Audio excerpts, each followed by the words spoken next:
恋はこの雪みたいに音もなく降ってくるのかな。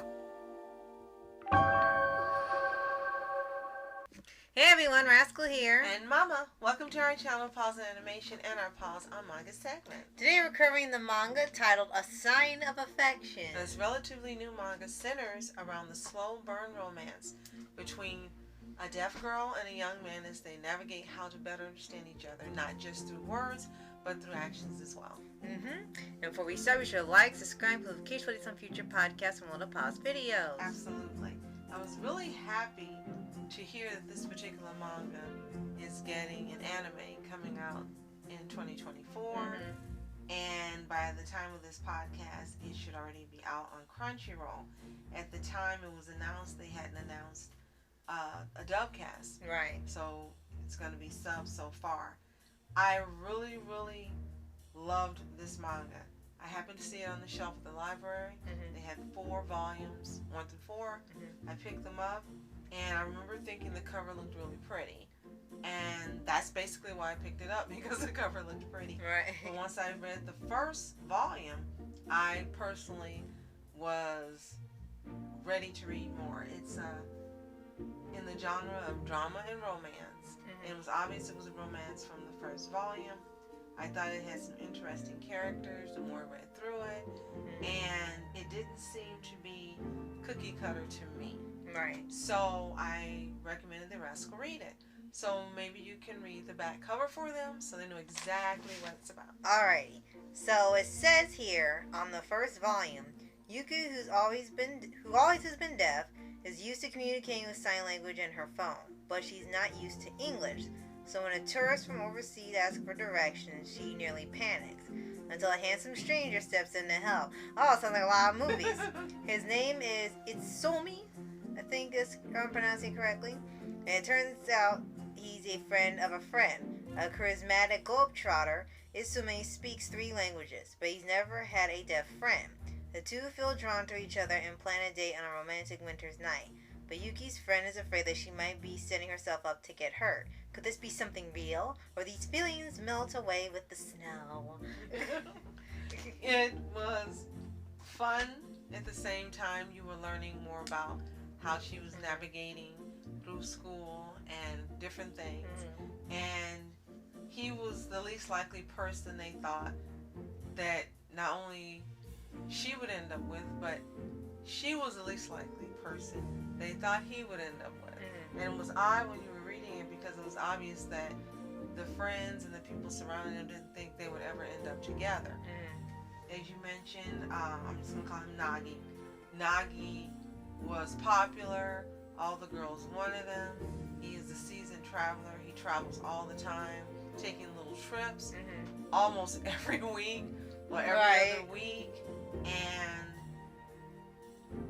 girls have been trying to get with him. There's no other way to put it. Right, and it's very obvious. And he hasn't dated any of them. And then he meets Yuki Itosi. He meets her.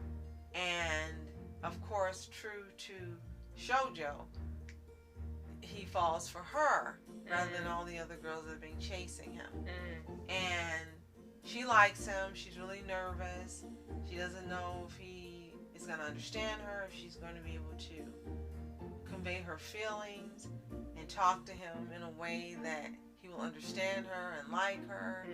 And he's just really different around her, the friends notice. You're not the same way with her that you are with others. Right. And he starts saying patting and the anime things stuff that are shoujo. And to me it was just a really sweet story in how he was learning to communicate. She wanted him to text her through the phone so that he would understand her more than trying to sign with her and talk to her and understand. She told him she can read lips, but she would prefer to text. And it's just interesting. Yeah, definitely. And we thought it was going to be a little similar to a Silent Voice, but it's 2 completely different mangas. And we saw online with the only one, so it started being a comparison on who was telling this type of story better with having a deaf lead character and they had similar themes, but they weren't like, they're really still two different stories. They just happen to have a similar type of main character, but I wouldn't call it the same type of story altogether. To me, it's closer to the manga we covered in June. It's called Sun. Yeah, so some spot. I can hear the sunspot. Yes, that's it. To me, it's more similar to that because it's the same setting. Mm-hmm. They're in college. They're students. They meet by coincidence, and the relationship builds. Right. And one is deaf and one isn't. Mm-hmm. And they're the two most unlikely people to be together according to the books. Yeah. It reminds me more of that than it does of Silent Voice. Yeah, true. And we see that it's only a few volumes long, right? It's 9 volumes, and so far we've read 4. Can't wait to get the other 5 and finish it, and then compare it to what's been adapted for the anime. Yeah, true. And we really hope that they don't, change everything when they do adapt it, because sometimes animes do that and take a different story route. But right now, the story route it's taking in the manga is very well written, and nothing really seems like they're trying to force in a romance, force in the interactions and the sign language of things. And we know this has become a huge thing now around the world, where they're having more deaf characters or hearing impaired characters in the animation or even in live action, and lots of shows and movies have been having a lot of them be involved in the films. And I think they wanted to have it be normalized where people use sign language every day and it's a common thing to do.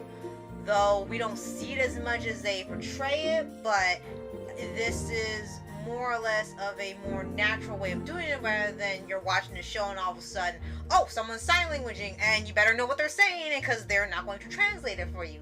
Here, they give you an example like near the end of the book on how they sign language in Japan is different from American Sign Language in different countries, how they spell out the Japanese letters and characters there, and how they end up reading lips sometimes as the, like you said, the alternative. They don't have a phone or don't know the language. I thought that was really odd because I actually took sign language in college, American Sign Language. What I thought was odd later is that they didn't make it universal where all around the world, everyone who speaks sign language could sign to each other. It's just as difficult as learning languages for other countries. Yeah. It's not a standard sign language, and it's like, why would they not make it standard so anyone around the world could speak to another person in sign? Yeah. Go figure. We forgot to mention that the series is written and illustrated by Sue Morishita, and it's actually 2 people that have joined their names. Right. And in an interview with Kodansha, the duo stated that they wanted to make the main theme of the manga sign language, but they didn't have any experience or with the sign language. So they did research, read books, interviewed teachers, and they got someone to supervise how sign language was used.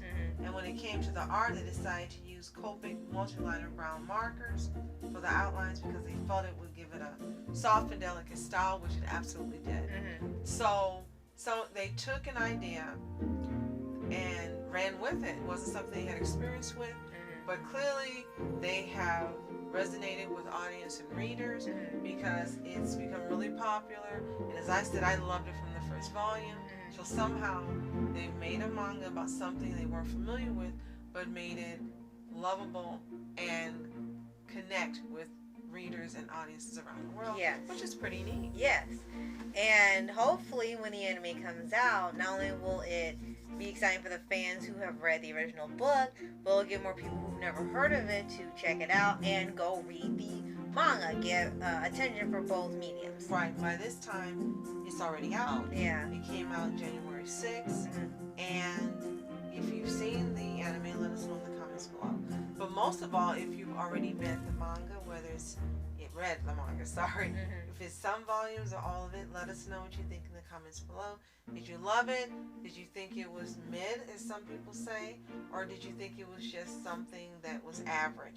I absolutely love it. I hope you do too. Let us know what you think. And if you haven't read it, I absolutely positively recommend you read A Sign of Affection. Should be at your local library. It's on Amazon, but now that it's popular, the prices of things you're not gonna want to pay the prices they have. So get it from your local library. Enjoy it. Come back and let us know what you think. And be sure to check out the anime Yes. as well, because we will be covering that soon. Yes. And if you haven't already, subscribe for updates and movie reviews, favorite anime series, anime shows, and all things animation. Absolutely. Thank you so much for joining us and subscribing to us. And we really appreciate you very, very much. If you want us to check out anything in particular, make a recommendation, or even view your channel, let us know in the comments below. Yes. Thank you so much for watching. I'm Ask Entertainment. And in my entertainment, Have a fantastic day. peace.